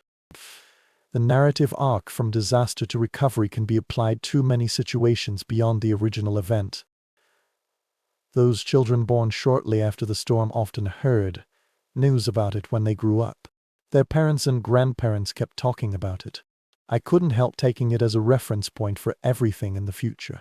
Before and after the snowstorm, a snowstorm becomes a time marker for organizing the history of families and communities. Even if these children get tired of hearing them, they will absorb these stories and then pass them on to their own children, although usually in a simplified or modified form.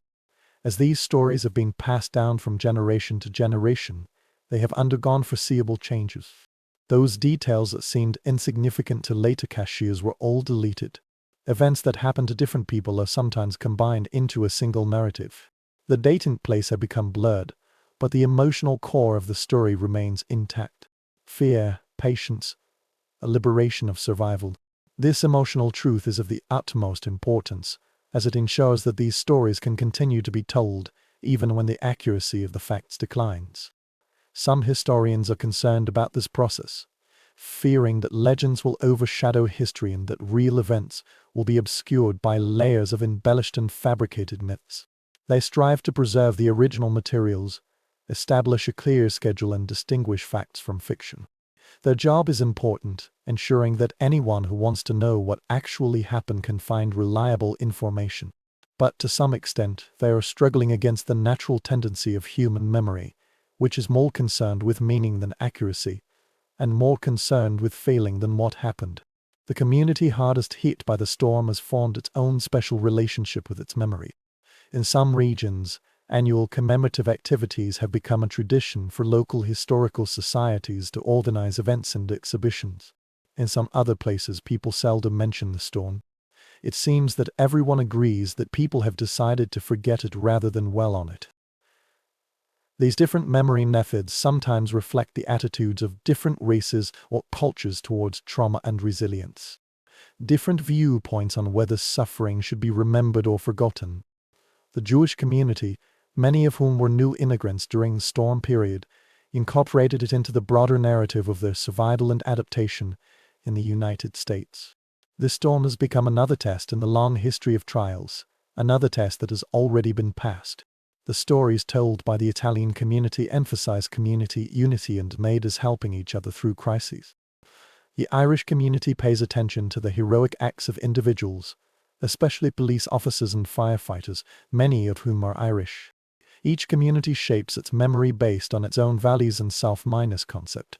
In the official account of this disaster, African Americans are often marginalized, and oral history preserves some stories that might otherwise have been lost. These stories tell of black workers who keep basic services running, of black families that take in strangers regardless of race, and of black communities that suffer disproportionately but are largely neglected in rescue efforts. Just as disasters often occur, this storm has revealed the existing inequalities in society. These inequalities determine who will survive, who won't, whose pain will be recognized, and whose pain will be ignored. The impact of this storm on transportation infrastructure, especially the decision to build a subway, has had a lasting effect on the development of the city. The underground transportation system enables cities to expand, which is something that ground transportation alone cannot achieve. The originally remote and hard minus-to-minus reach communities have become within easy reach, thus triggering wave after wave of development and pushing the boundaries of the city outward. The population density of Manhattan may increase as people can now live in the suburbs and travel reliably to and from the city center. This transformation is not without cost. The construction of the subways system requires huge financial and labor expenditures, involves dangerous working conditions,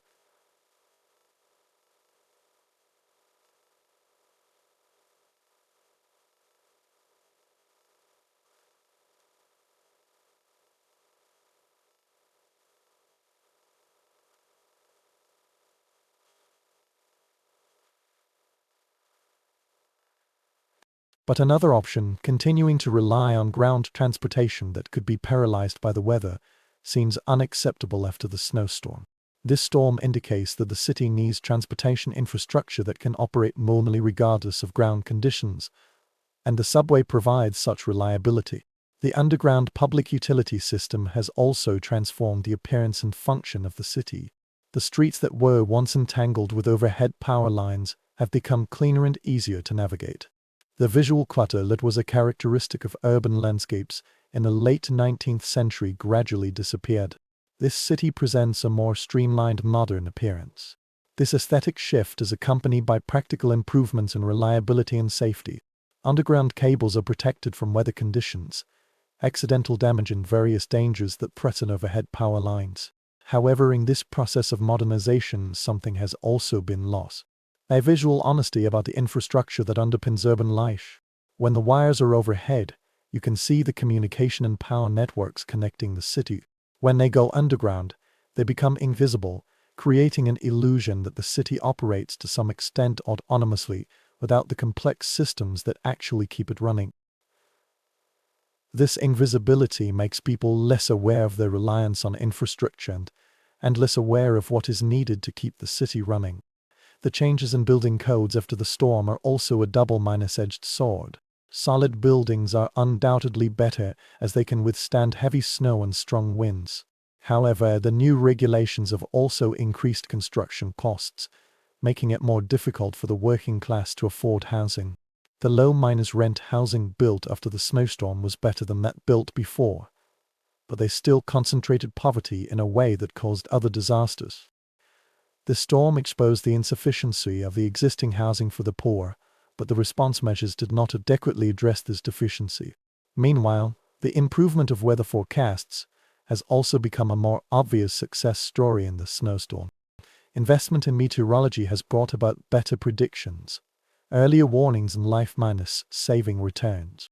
Science was not yet perfect at that time. Over the following decades, there were several major mistakes in the prediction, but the trajectory was clearly positive. Every decade brings about a better understanding of atmospheric dynamics, more complex observational tools, and more accurate predictions. By the mid-19th century, storms like the snowstorm in 1888 could be predicted several days in advance with considerable accuracy. This improvement in prediction also brings challenges. When people know that bad weather is coming, they sometimes become complacent, thinking that they can be prepared and get through it safely. The sense of urgency brought about by the unexpected is replaced by a more planned response, which is usually beneficial but occasionally leads to an underestimation of danger. People who have time to prepare sometimes convince themselves that they are prepared and can handle anything. Sometimes they are right. Sometimes they realize that knowing the approach of danger does not mean being able to prevent it, but it is too late. The snowstorm has also influenced urban planning in more subtle ways, giving rise to discussions about density, about the concentration of population in vulnerable areas, and about building taller and more compact structures. Some people believe that the storm indicates the danger of over-concentration, and spreading the population more widely throughout the region will reduce vulnerability. Others hold the opposite view, believing that density actually improves survival rates because it means that help is within reach. Resources can be shared more easily, and the possibility of isolation is smaller. These disputes have never been completely resolved, but they have influenced the form of urban development over the past few decades. The impact of the storm on the environment, although rarely discussed at that time, was also very important. A large amount of wood is used for heating, coal is used to clean the streets, and resources are used for restoration and reconstruction. All of these have had an impact on the ecology, and people will not fully understand it until many years later. The storm was a natural event, but human response to it was not. This reaction has left its mark on the landscape, depleting forests, polluting waterways, and altering the natural environment in both visible and invisible ways. On some nights, when winter refuses to yield to its control and snow begins to fall in the gradually gathering darkness, you might sense it, an echo, a whisper, the cold breath from the past, reminding you that the world can still become strange. This nature has not yet been fully tamed. Beneath the surface of modern life, ancient forces are still at work, patient and indifferent, completely beyond human control. Since 1888, The city has undergone immeasurable changes. It is larger, wealthier, more diverse and more technologically advanced, but it is not flawless. The illusion of control provided by modernity is merely an illusion. The same force that brings about a heavy snowstorm can, under appropriate conditions, bring about something similar. Similarly, this kind of consciousness exists somewhere in the urban consciousness, rarely expressed, but always present. When weather forecasters predict heavy snow, there is always a period of unease. The memories of ancestors flicker, and people realize that winter storms are not completely predictable or controllable. When heavy snow is falling, the wind is blowing and visibility is decreasing. Something ancient surges in the collective heart. Even if the city is not aware of it, it will remember from the bottom of its heart what has happened and what might happen again. The heavy snowstorm of 1888 has now become history, fixed in the past, and requires academic analysis and historical explanation. But it is not merely history. This is a story that a city tells itself, about survival and fragility, about the resilience of humanity and the power of nature, about the boundary between civilization and chaos. It reminds us that the world is not completely knowable or controllable. No matter how well miners prepared we are, accidents and dangers can still occur. Finally, this is a basic story about what it means to live in this special place. This city was once crushed by wind, snow and cold, but later rose again, changed, yet remained evergreen. Those 3 days in March are always its hallmark. At that time, everything comes to a halt, the future is uncertain, and the only certainty is the howling of the wind and the endless heavy snowfall. Now let's turn to another perspective and look at the scene seen from behind the thick walls and frosted glass, where the storm is pressing down on the windows but not completely penetrating. Because while the residents of cheap apartments are huddling around dying stoves and the working people are freezing at their doorways and in the alleys, another New York exists, isolated by wealth and privilege, experiencing the same blizzard from a completely different perspective. The brownstone mansions on Fifth Avenue stand like fortresses against the storm. These buildings are all constructed with solid structures, symbolizing endurance and confidence. Their walls are made of thick brick and stone, and their windows are double-layered and hung with thick velvet curtains, which can equally effectively block light and cold.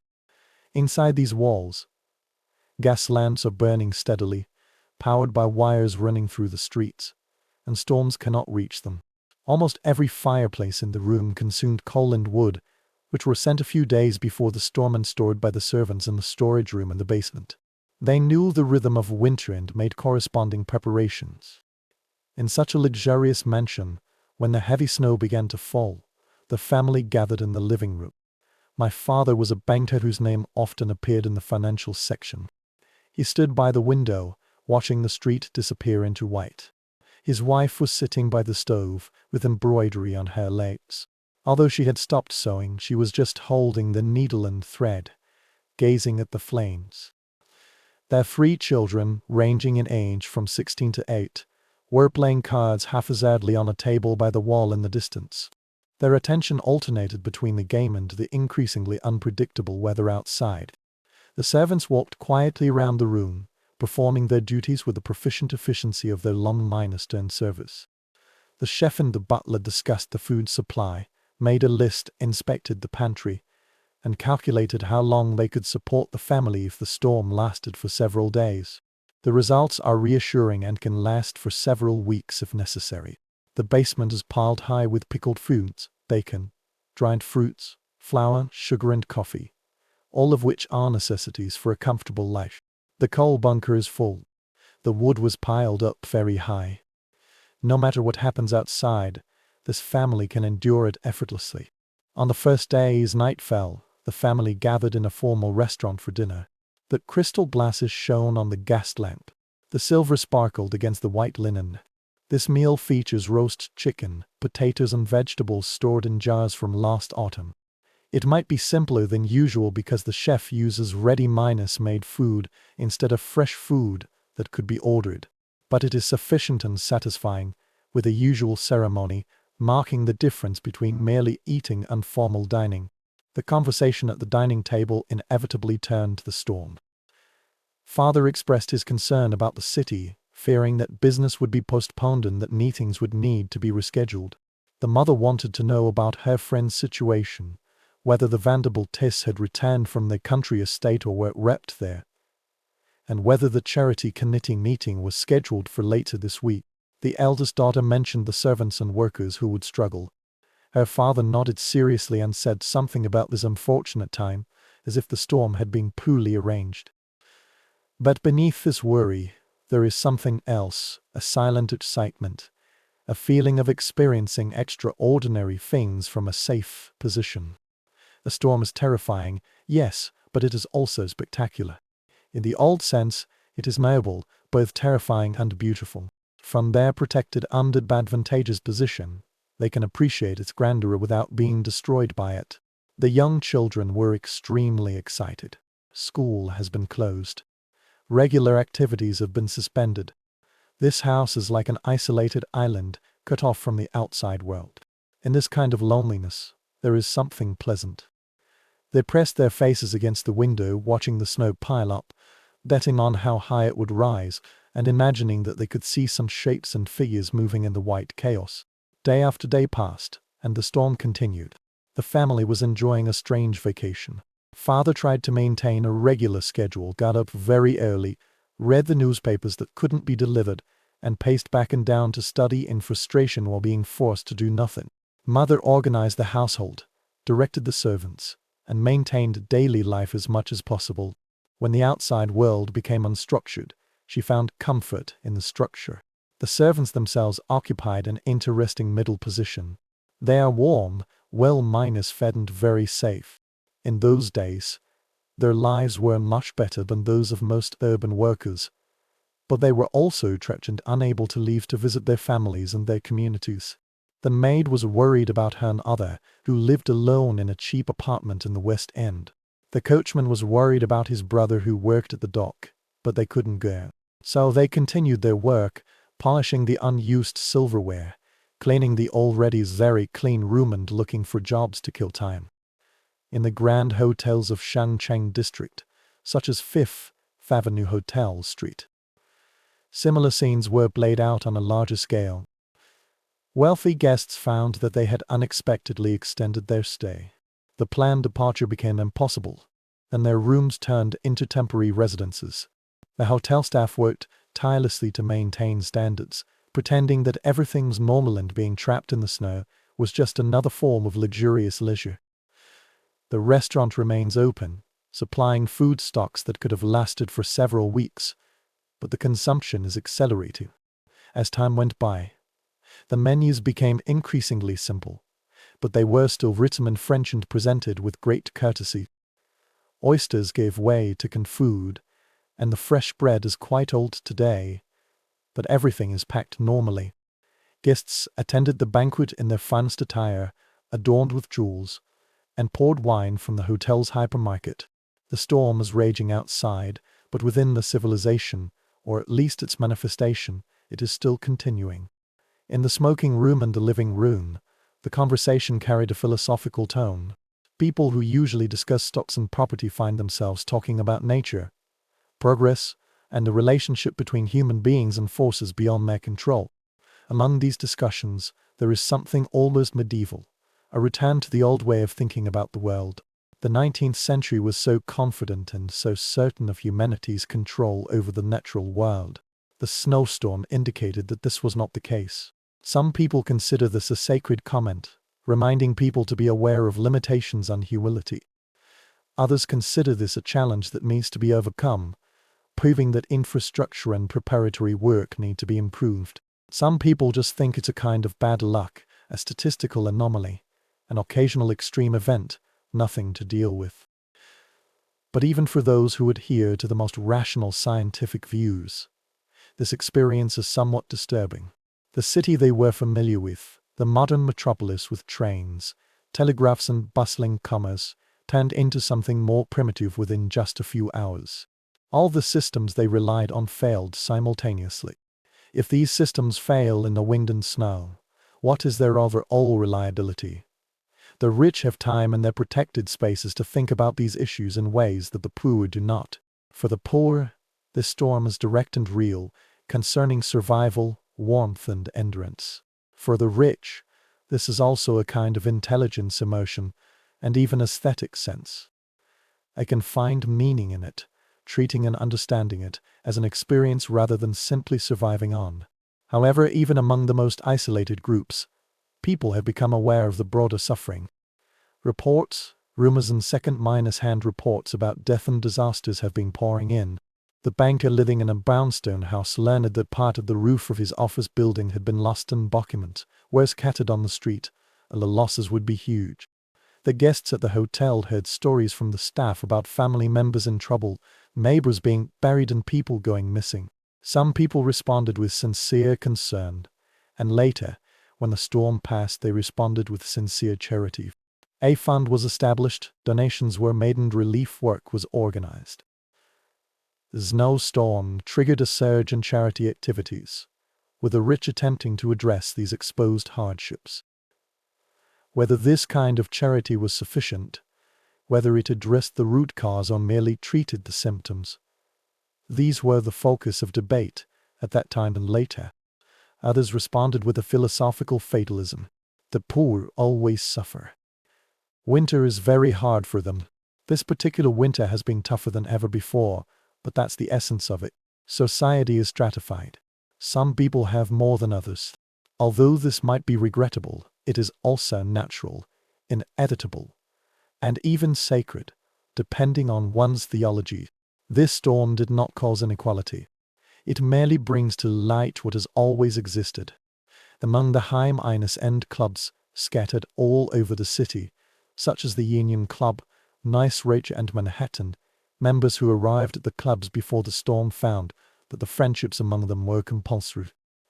These spaces are designed for comfort and uniqueness, featuring deep leather chairs, an extensive library, excellent wine cellars, and well-trained staff to anticipate every need.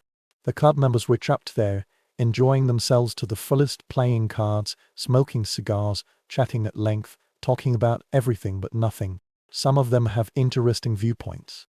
During the Civil War, there were still young, underwitnessed cities being burned down, armies being frozen, and disasters that even paled in comparison to this storm.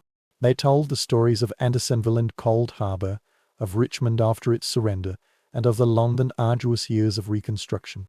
They all agreed that the snowstorm was very severe, but they had seen even worse ones. They have experienced even worse situations. This city will regain its vitality as usual. Young people who grew up in the relatively peaceful and prosperous post-war era found this storm even more shocking. From a young age, they were taught to believe in progress, to believe that conditions would continue to improve, and to believe that human control over the environment would become increasingly stronger. Blizzards challenged this claim, arguing that the progress of the game might be more fragile than they had imagined. The servants of the club, like their counterparts in private residences, maintained their professional demeanor while also concealing their personal anxieties. They offer drinks and meals, make fires, clean and tidy up, while thinking about their families, their communities, and their unstable positions in the city that might soon become hostile. The contrast between the club and the street outside is particularly sharp. Within the club's walls there is warmth, food, safety, and socializing. Outside of them people froze to death, families crowded into rooms without heating, and workers froze on the railway tracks. Looking out of the club's window, there was a white wasteland where figures would occasionally appear and then disappear like ghosts. Members would stand by these windows, holding drinks in their hands and watching the storm. Their feelings, guilt, pity, relief, and infatuation, might be a complex mixture that even they themselves cannot fully express. When the storm finally began to subside and the first batch of resumption work started, class division became even more pronounced. The rich can wait in their spare time to assess the damage and then ask for help to repair it. The poor must dig immediately, must find food and fuel, and must return to work as soon as possible, because they cannot afford to lose a few days' salary. This divergence is clearly revealed on every street corner.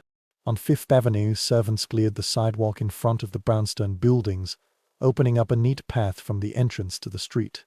In the low-rent housing area, people dig holes in the snow by hand or with any tools they can find, desperately opening up access to markets, workplaces, and any source of necessities. This means the difference between continuing to survive and slowly starving to death. When the elevated trains finally resumed operation, they transported people from affluent communities in the city center to workplaces. But many workers themselves were unable to reach the railway stations. They trudged through waist-deep snow, exhausted, frostbitten, and sometimes several hours late, facing their employers deducting their wages. The relief efforts organized are often managed by the rich and directly target the poor in a way that strengthens rather than challenges the existing hierarchy. Food and coal were indeed distributed, but often conditional, along with judgments on who should be helped and who should not. Those poor people who deserved it, those who could prove that they had jobs where Oberon behaved properly, received assistance. The others were left behind to manage to the best of their ability. Of course, there are exceptions. Some wealthy people showed sincere sympathy and generosity. Some people strived to understand the conditions endured by their unfortunate neighbors. Some people have let the storm broaden their horizons and see the inequalities they could have ignored before. But these exceptions are worth noting precisely because they are not conventions. The snowstorm revealed something disturbing. The same city encompasses two completely different realities and two distinct life experiences. Rich New York has brownstone and private clubs, while poor New York has rental houses and sweatshops. Usually in the formal interactions between employers and employees, as well as between customers and servants, these two worlds only come into contact occasionally. The storm forced people to realize this, causing differences to surface in ways that were usually unknown. But recognition does not necessarily bring about change. As the snow melted, the city resumed its normal rhythm and the old patterns reappeared. The rich hid behind their city walls. The poor began to fight again. This storm became a story, a memory, and eventually a history. The lessons it could have taught us about common vulnerability and common humanity, if any, were not learned perfectly. However, some things have changed, even if only slightly. This snowstorm played a very good balancing role to some extent. The wind on Fifth Avenue is as strong as that on the Lower East Side. This snow knows no distinction between the rich and the poor. Death was equally indifferent to a senator and some unknown immigrants. For several days, everyone has been influenced by the same force, deprived of the protection that wealth and status usually offer. This shared experience, no matter how brief, has entered the collective memory of the city. It has become a reference point, a story that could be used to illustrate with various viewpoints, about the unpredictability of nature, about the importance of preparation, and about the resilience of the human spirit. In this story, it is often not spoken out but always exists, reminding people of inequality, the different ways people experience the same disaster, and how pain is distributed according to patterns, which are more related to the economy than to the weather. The Great Snowstorm of 1888 did not end the inequality in New York. It has not fundamentally changed the relationship between the rich and the poor. But it did create an unsettling moment of clarity, a brief window through which the usual reasons and rationalizations vanished, and the original reality of who suffered the most severe pain and why it was done became impossible to ignore. There are significant differences in what people do with this clear idea, how they deal with it, and whether they allow it to change them. But this clarity itself, no matter how brief, is real. At least for some people, once the snow melts and life returns to normal, it is impossible to completely forget it. So, we reach the end of our journey, having traversed those cold days of March 1888. Time seemed to stand still and the world turned into a vast expanse of white and silence. The storm passed like all storms. The wind has stopped. The snow has stopped. The dark clouds dispersed, and the sunlight, the pale winter sun, returned, illuminating a changed scene. The city emerging from the snow is both familiar and strange. The buildings remain the same and the street pattern has not changed. However, everything seems different now. The snow softened all the hard edges covered with dirt and soot, forming a gently curved and spotless landscape that bore no resemblance to the industrial metropolis below. In the days before it truly began, New York presented its beauty in almost a rare way. Peace, unity and simplification. But beneath this false beauty lie the remnants of disaster. Corpses to be restored, losses to be assessed, and lives to be rebuilt. The recovery work started slowly because a large amount of snow had to be cleared before normal activities could resume. Workers worked day and night to dig the streets, clear the railway tracks and restore the severed connections that once isolated the city from themselves and the broader world. The telegraph line was repaired and the news began to spread again. The rest of the country understood everything that New York had gone through. Newspapers from Boston to Philadelphia and Washington all reported on the heady snowstorm and the front pages, accompanied by prints and photos showcasing these extraordinary scenes. The streets vanished under the snow and the train was buried on its roof. People looked short under the snow wall. This storm first became national news and then international news, with reports reaching places like London and Paris. The suffering of New York was witnessed, recorded and spread to all continents. A longer time. The woman who wrote this sentence in her diary is still waiting for morning and is buried in a cemetery in Brooklyn. Her tombstone only has her name and date written on it. No one knows how she died except her family. Roscoe Conklin's funeral was held by a former senator. His funeral was attended by political dignitaries and was widely reported by the media. His death transformed him from a controversial figure into a tragic one. Thousands of other people who have experienced the storm have returned to their lives with obvious or subtle experiences. Some people have scars on their bodies, frostbite, breathing problems caused by staying in a room without heating for several days, and injuries from falls. Others with psychological incomes, persistent anxiety about winter weather, a tendency to hoard supplies, and the dream of returning to the era of white captivity. But most people just keep going because that's how people behave. They return to their work, to their daily lives, to the struggles for rent and food, and to all the ordinary difficulties in their daily lives. This storm was unusual, but it returned to normal at an astonishing speed. Within a few weeks, this matter became something that had already happened, a part of the past, a story to be told rather than a reality to be endured. The city itself has also learned lessons from this disaster, although perhaps not as it should have, nor as quickly. The movement to bury public facilities underground has been promoted because there is clear evidence showing how vulnerable the wires and pipes on the ground are in extreme weather. The subway system ultimately defined New York. Its concept originated, at least to some extent, because people realized that transportation needed to be free from the influence of natural factors. Weather forecasts have received new attention and investment. The failure to predict the severity of the snowstorm was a professional embarrassment for the signal service. So reforms were implemented to improve observation and prediction. This storm became a research case. Its conditions have been analyzed over and over again. Its experience has been incorporated into developing meteorology. Building codes have been strengthened, putting forward new requirements for roof-strengthened heating systems. Rescue organizations have developed procedures for responding to disasters. They have realized that although temporary charity is well-intentioned, it is not sufficient to deal with the immense pain that events, such as heavy snowfall, may cause. This storm exposed the flaws in the city's infrastructure, at least some of which were addressed in the following years.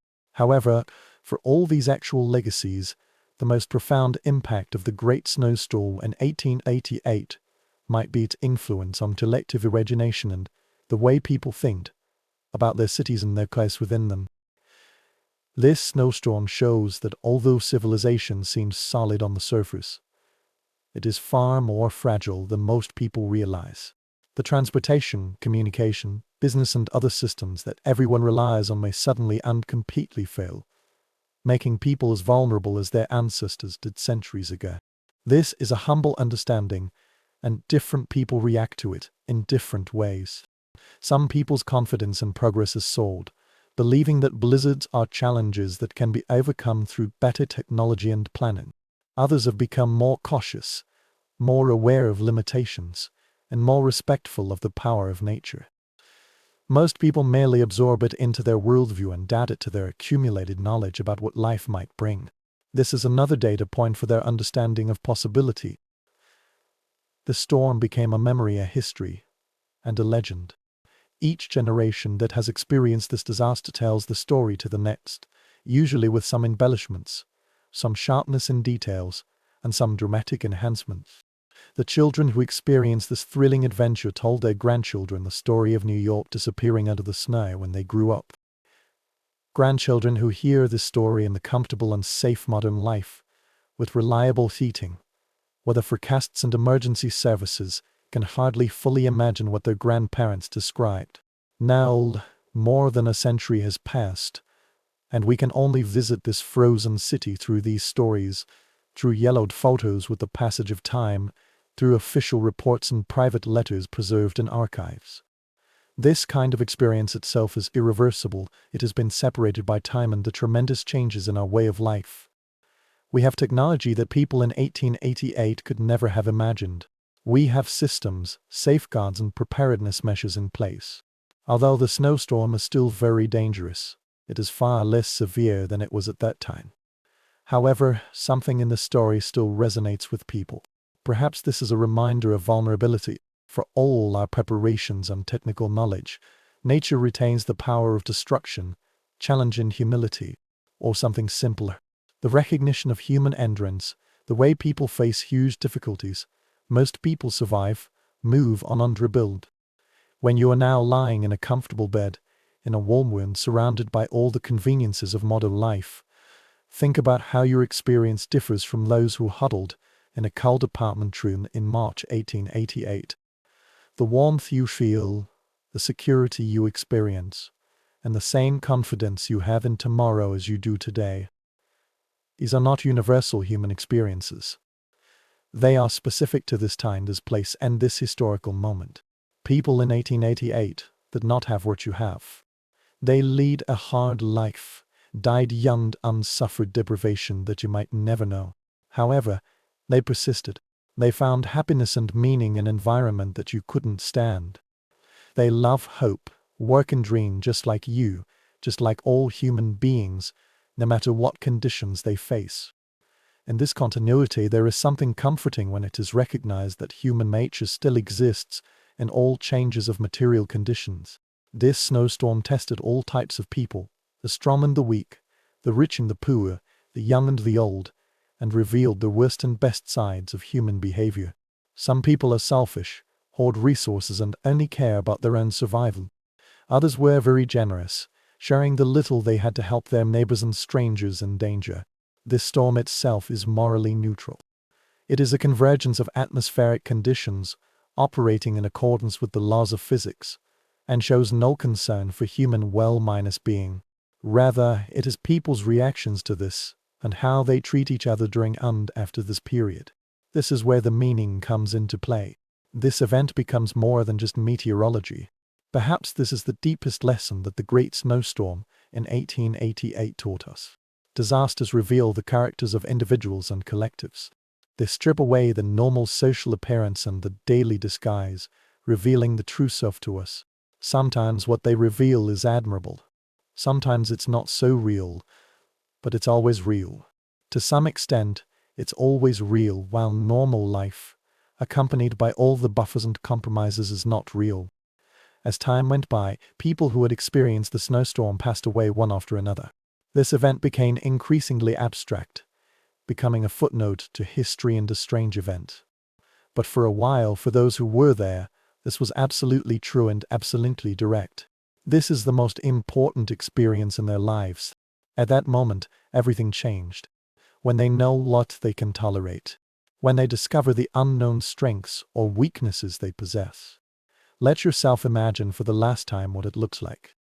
Not the dramatic moment, the climax of the storm, the struggle on the street, but the quiet moment, the waiting, the uncertainty, the coldness that seeps into everything.